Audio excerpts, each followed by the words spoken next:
Welcome back to Bespoke Addict. I've stretched these fabulous correspondents one more time. I brought them to camera last week, and I pulled out the stretchers, and I tried them on, and they do slip on my feet really rather well, but they were a little bit tight across the vamp. So I've given them one more treatment. I've sprayed them in the aerosol suede shampoo, and then also put alcohol. Yeah, it's all in previous films. So I put alcohol on the skins here to soften them. I've stretched them one more time, and I'm convinced now. I haven't taken the stretches out, but I'm convinced they'll fit beautifully. The length was okay last week. I didn't take the length any further. I just tightened up the stretchers on the length, but didn't put any undue tension to make them longer. But I wanted them a little bit, particularly around this area, around the vamp. But what I want to do today is look at the sole edging and the soles. And old shoes are always the same.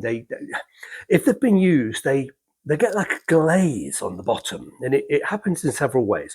Firstly, the skin, and this is only skin, it's leather. It dries out. It dries out and it goes kind of crunchy, and it becomes a bit brittle, and it can break. Very few people remember to treat the soles, and it is just skin. And there are specialist treatments, specialist creams and lotions you can put on there.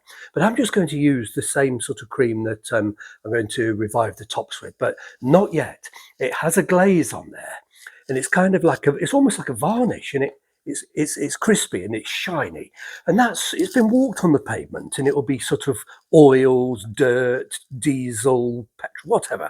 But I don't know, fragments of chewing gum, and it just leaves a glaze, and you can't successfully moisturize or treat the skins through the glaze, so it has to be removed. Let me just pop a towel over my trousers, my trusty old towel. I've got some gloves behind me. Let's get this one out of the way. We don't need to do both. In fact, I've got the 60s alligator skins, and they're just as bad. They're actually a bit worse. And there's quite a glaze, and the skin's awfully flaky and dry. That's extremely dry. And if I wear them untreated, they will certainly crack, and they will wear through here very, very quickly. A dry skin on the pavement, it just rubs away very quickly. In no time at all, I'll have a hole in the bottom. If I nourish them, moisturize them, and just soften the skins that slight bit, it has a bit of give.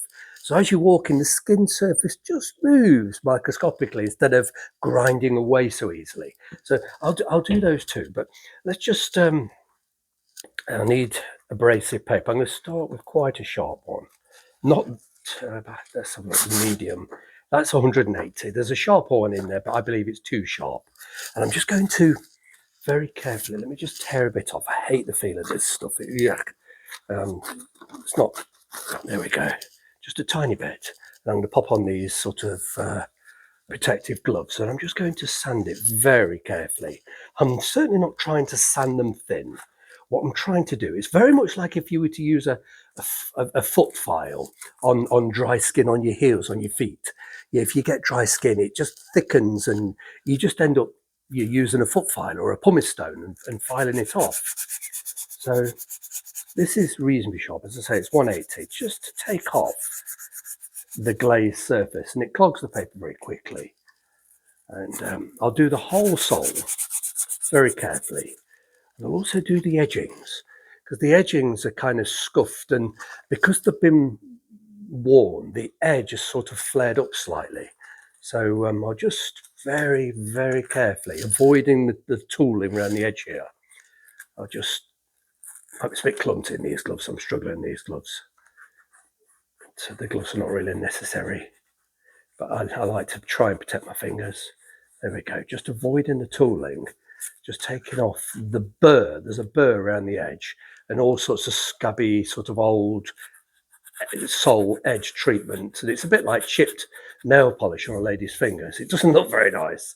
So if you remove the polish and reapply, and that's really all I'm doing. It's your sole edging is a bit like nail polish. It's kind of shiny and glitzy, and it does scratch and chip. And then I've just done a very, very light sand. We're talking about a few microns here, not a lot.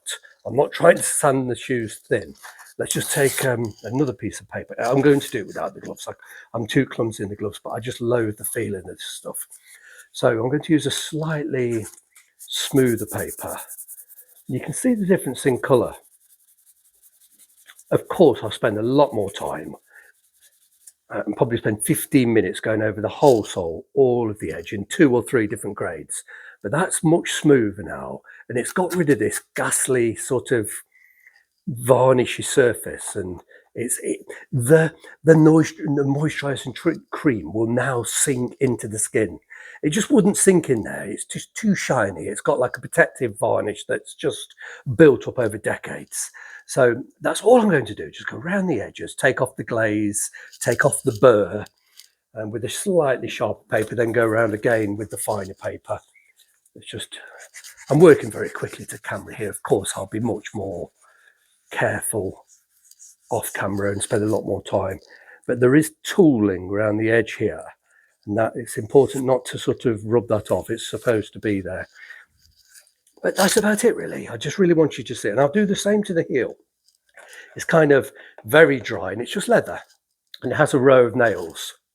Let's just where's my sharp paper? It's down here. I'll probably sit it on. There it is. The nails will come up nice and shiny, take the rust off the surface.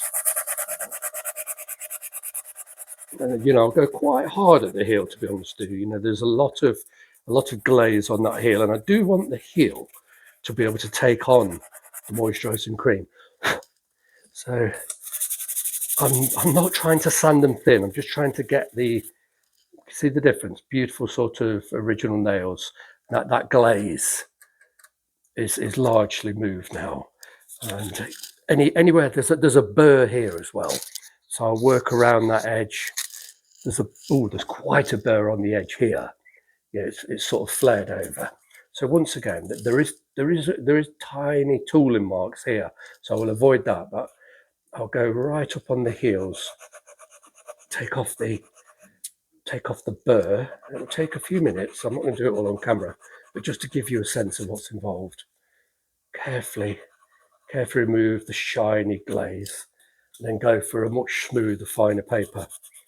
And these edges, you can either use sole edging, which, as I say, is a little bit like nail varnish, you paint it on, or you can use like a coloured moisturising cream, and I tend to prefer that option. I'm just not a fan of the glitzy, shiny sole edging, and when it scratches, it looks dreadful when it gets chipped. It's much easier to look after the sole, the edges of the soles, if they've just been nourished with a coloured moisturiser. A dark one, of course. I use very pale here and a much darker one around the edges. It's just a personal choice. Sole edging is perfectly fine. It's just not for me. I don't use it on my shoes. But that's quite a burr, and it's going to take a good 10 or 15 minutes to get that nice. And yeah, we can see daylight through there. You know, it's got a burr on the edge. You know, you could just sort of, I'm not sure if I'm catching this in, but the daylight showing underneath that paper, and there shouldn't be. It should be sitting really sort of flat against it's that burr that's holding the paper up. But anyway, I'm going to stop gossiping. I just wanted you to sort of see what I'm going to be preparing, and it's very dusty, so I'm not going to attempt to brush up the nap until I've done with all this dust. These are very clean now, but the nap is flat and hard, and the nap needs brushing up. I did show that in a previous film, and I'll probably bring it back to camera and do some more. And then finally, actually, it might make sense to, I'll almost definitely put the colour in here before I brush up that nap, because there's a chance that I could transfer some colour and end up having to re-shampoo them. So yeah, that'll be the sensible way. Recolour and nourish the edges before finally brushing up the nap. Right.